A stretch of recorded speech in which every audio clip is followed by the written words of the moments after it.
दोस्तों, बहुत समय पहले की बात है। एक छोटा सा राज्य था। उस राज्य का राजा बहुत खुशहाल था। उसके पास किसी चीज की कोई कमी नहीं थी। प्रजा भी अपने राजा का खूब आदर सत्कार किया करती थी। प्रजा अपने राजा से बहुत खुश थी। लेकिन आज कुछ ऐसा हुआ था जिससे राजा की नींद हराम हो चुकी थी। राजा को रात भर नींद नहीं आ रही थी। 25 सालों से आज तक ऐसा कभी नहीं हुआ था। राजा के साम्राज्य पर आज तक किसी ने हमला करने का प्रयास तक नहीं किया था। लेकिन आज पड़ोसी राज्य ने इस छोटे से राज्य पर आक्रमण कर दिया। जीवन में सही निर्णय कैसे ले, कहानी। और आज राजा को अपने 25 साल पहले का वह दिन याद आने लगा जब वह एक राजा न होकर केवल एक सेनापति था और वह अपनी राजा की आज्ञा का पालन करते हुए युद्ध की तैयारी कर रहा था। लेकिन उस वक्त उसके मन में कोई शंका नहीं थी, किसी चीज का निर्णय नहीं लेना था, इसलिए वह चैन से उन चीजों की तैयारी में जुटता था। राजा बहुत विधा में था। उसे समझ नहीं आ रहा था कि आखिर वह अपने साम्राज्य को किस तरह से किसी और राजा के हाथों में सौंपते, जो साम्राज्य को हासिल करने के लिए उसने दिन रात एक कर दिया। कई लोगों को धोखा दिया, कई लोगों को पीड़ा दी, कई लोगों को कष्ट दिया, कई प्रकार की राजनीति रची, कई प्रकार के षड्यंत्र रची। इतनी सारी मेहनत करने के बाद जब उस राजा का सिंहासन प्राप्त हुआ था, जीवन में सही निर्णय कैसे ले, आध्यात्मिक प्रेरणा।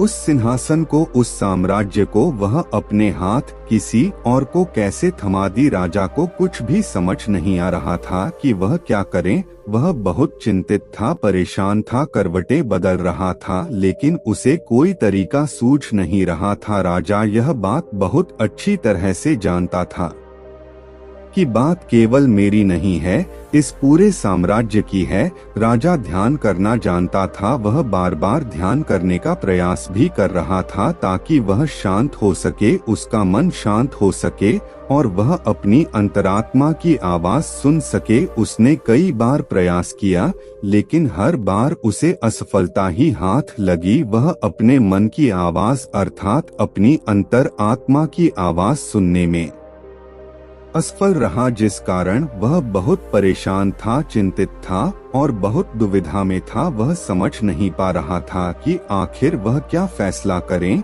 और उसके पास बहुत कम समय भी बचा हुआ था। केवल उसके पास आज रात का ही समय था। कल सुबह पड़ोसी राज्य उस पर आक्रमण कर देगा।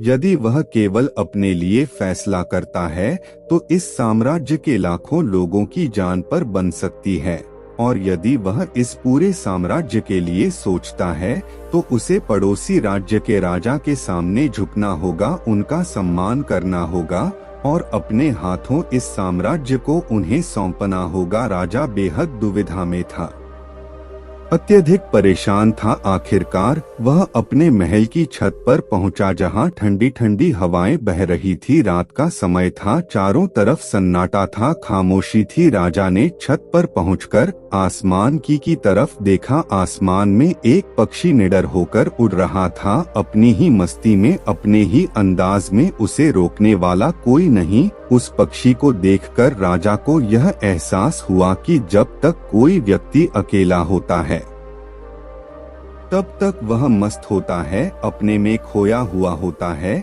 उसे किसी प्रकार की कोई जिम्मेदारी नहीं उठानी पड़ती। वह जब चाहे, जैसा चाहे वैसा फैसला ले सकता है। लेकिन हमारे सर पर जिम्मेदारी आ जाती है तो फिर एक आदमी अपना अकेलापन, अपनी मस्ती, अपनी आजादी को खो बैठता है, क्योंकि उसके सर पर जिम्मेदारी है। उसे हर एक चीज देखनी है, समझनी है और ऐसे बहुत से लोगों को सोच समझकर ही कोई निर्णय लेना है। काफी समय बीत चुका था और अब तक राजा ने कोई निर्णय नहीं लिया था, और जब राजा को कोई भी रास्ता नजर न आया तो वह अपना घोड़ा लेकर अपने गुरु के आश्रम की ओर निकाल पड़ा। राजा के गुरु भी बहुत सख्त थे। उन्होंने पहले से ही राजा को यह चेतावनी दे रखी थी कि जब तक कोई ऐसी दुविधा ना पड़े, जब तक तुम्हारे पर ऐसी कोई को बड़ी समस्या ना आन पड़े कि तुम्हें मेरी जरूर पड़े, तब तक तुम यहाँ पर कभी मत आना। राजा अपना घोड़ा लेकर आश्रम पहुँचा। वहाँ पर जब उसने देखा तो उसके गुरु ध्यान में लीन थे। जीवन में सही निर्णय कैसे ले, सकारात्मक ऊर्जा। वह अपने गुरु के ध्यान को भंग नहीं करना चाहता था। अपने गुरु को ध्यान में देख उसके मन में एक बार फिर से द्वंद्व युद्ध चालू हो गया। उसका एक मन कहता कि गुरु को ध्यान से बाहर लाए, तभी वहीं पर उसका दूसरा मन कहता नहीं नहीं, यदि गुरु को ध्यान से बाहर लाया गया तो यह उचित नहीं होगा, गुरु क्रोधित हो जाएंगे और फिर उसके बाद क्या होगा यह कोई नहीं जानता। राजा खड़े होकर यह सब सोच ही रहा था, तभी तक आश्रम से आवाज आई है, राजा तुम दरवाजे पर खड़े होकर क्या कर रहे हो, भीतर आओ। राजा आश्रम के भीतर गया और उन गुरु को प्रणाम करके कहता है, गुरुदेव आप तो मेरे मन की बातें भाले भांति जानते हैं। आपको यह भी पता होगा कि आज मैं क्यों यहाँ पर आया हूँ और किस बात से मैं चिंतित हूँ। चिंता के कारण मुझे नींद नहीं आ रही। आप ही बताइए मैं क्या करूँ, मैं किस तरह से कोई एक निर्णय लूँ, मैं किस तरह से अपनी अंतरात्मा की आवाज सुनूं जिससे मैं निर्णय लेने में सफल हूँ, किस तरह से मैं एक सफल निर्णय लूँ और किस तरह से मैं अपने साम्राज्य को बचा पाऊंगा। राजा की यह बात सुनकर गुरु मुस्कुराने लगे और राजा से कहते हैं, जीवन में सही निर्णय कैसे ले, आंतरिक शांति मार्गदर्शन। राजन, हर इंसान के दो मन होते हैं। एक मन उसे कोई काम करने के लिए प्रेरित करता है तो दूसरा मन इस काम को टालने का प्रयास करता है, उस काम से पीछा छुड़ाने का प्रयास करता है। और इन्हीं दोनों मन के बीच में हम फंस कर रह जाते हैं। हम किसी एक तरफ निर्णय नहीं ले पाते, हम किसी एक दिशा की तरफ नहीं बढ़ पाते और ऐसे समय पर हमारे मन में सवाल उत्पन्न होने लगता है कि जो फैसला हम लेने जा रहे हैं क्या वह सही है या फिर गलत। ऐसी स्थिति हमेशा आधी अधूरी हो जाती है और वह हमें अपने पूरे जीवन भर पछताने के लिए मजबूर कर देती है। तभी वह राजा कहता है कि गुरुवर, यह तो मैं भी जानता हूँ और मैं भी इसी शंका में फंसा हुआ हूँ। मैं यहाँ से निकल नहीं पा रहा। मुझे यह नहीं समझ आ रहा कि मैं किस तरफ जाऊं, मैं कैसे सही निर्णय लूं, मैं कैसे अपनी अंतरात्मा की आवाज सुनूं जिससे मैं एक सही निर्णय ले पाऊं। आप मुझे कृपा करके कोई मार्ग दिखाइए, कोई सही तरीका बताइए जिससे मैं सफल और सही निर्णय ले पाऊं, जिससे मुझे जीवन भर पछतावा ना हो। तभी गुरु उसे राजा की बात सुनकर एक बार फिर मुस्कुराने लगे और राजा से कहते हैं, हे राजन, जीवन में कोई भी फैसला गलत या सही नहीं होता। यह तो हमारे मन की संरचना है, यह तो हमारे मन का माया जाल है। वास्तविकता तो यही है कि जो होना होता है वही होता है। हमारे और तुम्हारे करने से कुछ भी नहीं होने वाला, कुछ भी नहीं बदलेगा। लेकिन फिर भी हम अपने अहंकार में यह सोचने लगते हैं कि हम जैसा चाहते हैं हम वैसा ही करेंगे और जैसा हमें चाहिए बिल्कुल वैसा ही होगा। हम यही सोचते हैं कि हम अपने फैसले से दुनिया बदल सकते हैं और इसीलिए हम सही और गलत के चक्कर में फंस कर रह जाते हैं और हम कोई भी काम आगे नहीं उठा पाते, कोई भी निर्णय नहीं ले पाते। लेकिन वास्तविकता तो यही है कि फैसला कभी भी गलत और सही नहीं होता। मान लो कि आज तुमने गलत फैसला भी ले लिया तो भी तुम्हें भविष्य में आगे चलकर सही सीख ही देगा, और यदि तुमने एक सही फैसला ले लिया तो वह तुम्हारे लिए काम बन जाएगी और वह तुम्हारे लिए आगे का रास्ता भी खोल देगी। देखा जाए तो वास्तविक तौर पर दोनों ही परिस्थितियों में तुम्हारा ही फायदा है। जीवन में सही निर्णय कैसे ले, आत्म खोज यात्रा। तुम्हारी ही उन्नति है, कम से कम ऐसे में तुम एक जगह पर ठहरे हुए तो नहीं हो, तुम्हारा मन इस शंका में फंसा हुआ तो नहीं है। तुम इस माया जाल से निकल चुके हो, तभी वह राजा उन गुरु से कहता है, हे गुरुवर, आप कहना क्या चाहते हैं? आप कहानियां तो नहीं कह रहे कि मैं बिना सोच विचार के कोई भी निर्णय ले लूं? क्या ऐसा करना मूर्खता का प्रमाण नहीं होगा?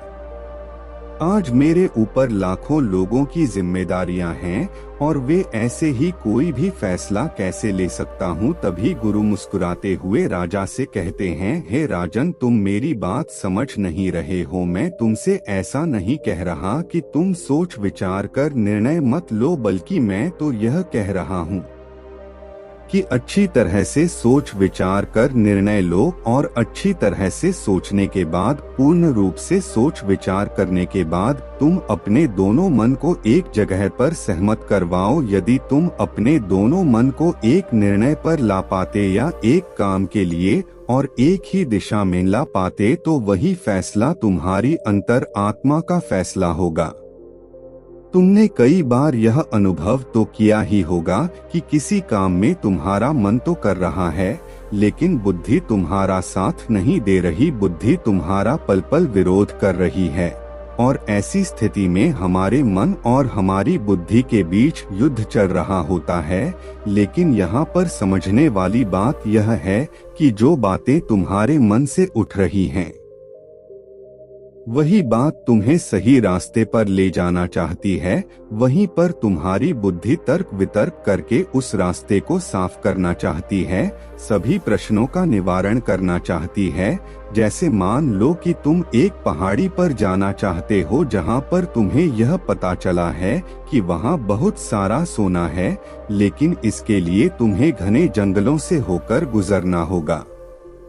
तुम्हारा मन वहां जाने के लिए तैयार है, वह सोना को पाना चाहता है, लेकिन तुम्हारी बुद्धि तुमसे यह कह रही है, जंगल बहुत घना है और बहुत खतरनाक भी है, वहां पर तरह तरह के विशाल जानवर रहते हैं, तरह तरह के जंगली जानवर रहते हैं और उसका रास्ता भी सुरक्षित नहीं है। वहां पर चोर, डाकू और लुटेरे भी हो सकते हैं, पर पता नहीं वहां पर रास्ते में कुछ खाने पीने को मिलेगा या नहीं मिलेगा, और हमारी जान को खतरा भी हो सकता है। यह सारे प्रश्न हमारी बुद्धि खड़ी करती है, लेकिन इसका अर्थ यह नहीं कि तुम्हारी बुद्धि तुम्हें रोकने का प्रयास कर रही है, बल्कि वह तुम्हें सतर्क कर रही है। और जब तक तुम अपनी बुद्धि के सवालों का निवारण नहीं कर लो, तब तक आगे बढ़ना मूर्खता का प्रमाण ही होगा। ऐसे रास्ते पर जाने से पहले तुम्हें अपने खाने पीने की सामग्री का इस्तेमाल करना होगा। उसके बाद सुरक्षा के लिए कुछ हथियार और कुछ सैनिकों को भी साथ लेना होगा। और जब तुम्हारी बुद्धि पूरी तरह से संतुष्ट हो जाए, जब उसके सभी सवालों का निवारण तुम कर लो, तब तुम आगे बढ़ सकते हो।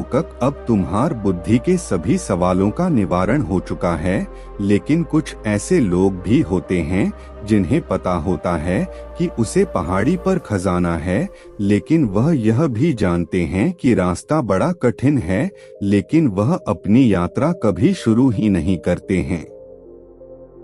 यह बात और है कि हो सकता है कि तुम्हें वहां पर पहुंचकर कोई खजाना ना मिले और तुम्हें वहां से खाली हाथ ही लौटना पड़े, लेकिन तुम्हें इस सत्य को भी जान लेना आवश्यक है कि जो होना होता है वही ही होता है। उसका अफसोस करके कोई मतलब नहीं। तुमने तो अपनी पूरी कोशिश की थी, तुमने अपना पूरा प्रयास लगा दिया था, लेकिन इसके बाद भी तुम्हें सफलता ना मिले, तो इसका अर्थ यही है कि वहां पर तुम्हारे लिए जो होना था वही हुआ है। उसका अफसोस करके कोई अर्थ नहीं, लेकिन उसे यूं ही जाने भी नहीं देना चाहिए। उस हार से, उस अनुभव से हमें कुछ सीखना चाहिए, उससे सीख लेनी चाहिए, और उसके बाद तुम्हें अपनी कोशिशों को और भी ज्यादा बेहतर बनाना चाहिए।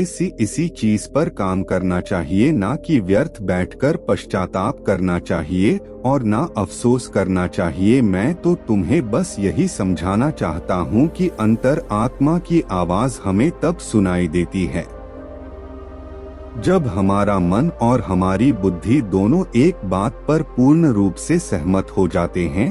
तभी गुरुवर उस राजा को सावधान रहते हुए कहते हैं, हे राजन, मेरी एक बात और अपने दिमाग में अच्छी तरह से बैठा लेना, जब भी कोई हानि होती है तो वह अपने पीछे पश्चाताप और अफसोस जरूर छोड़ कर जाती है। तुम्हें हमेशा अपनी हार पर ऐसा ही लगेगा, यदि मैंने कुछ ऐसा कर दिया होता तो शायद मैं सफल हो गया होता, और यही पछतावा, यही अफसोस तुम्हें हर काम के पीछे नजर आएगा जो काम में तुम असफल हुए हो। जब भी कोई व्यक्ति असफल होता है तो वह यही सोचता है कि यदि मैंने इस काम को उस तरीके से कर दिया होता या फिर उसके कहे के अनुसार कर दिया होता तो शायद मैं आज यहाँ पर सफल हो चुका होता।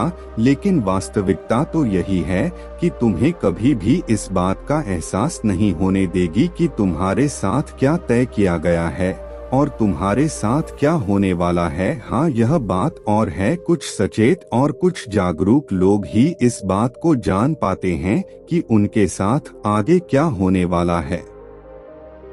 इसलिए वह कभी भी उस चीज के होने का पश्चाताप नहीं करते, उसका अफसोस नहीं करते, क्योंकि उन्हें पूरा पता होता है कि आखिर क्या होने वाला है और वह अपनी पूरी कोशिश करते हैं। उसके बाद जो कुछ होना था वह तो होना ही है, उसमें पछतावा करके क्या लाभ। किंतु जिन लोगों को अपने फैसला पर यकीन नहीं होता वह हमेशा केवल सोचते ही रह जाते हैं, वह हमेशा अतीत के बंधनों में बंधे रह जाते हैं, दुखी रहते हैं, रोते रहते हैं, लेकिन वह अपने जीवन में कुछ नहीं कर पाते। लेकिन एक बुद्धिमान व्यक्ति यह भली भांति जानता है कि अतीत को बदला नहीं जा सकता, लेकिन उस पर बैठकर अफसोस करना व्यर्थ है।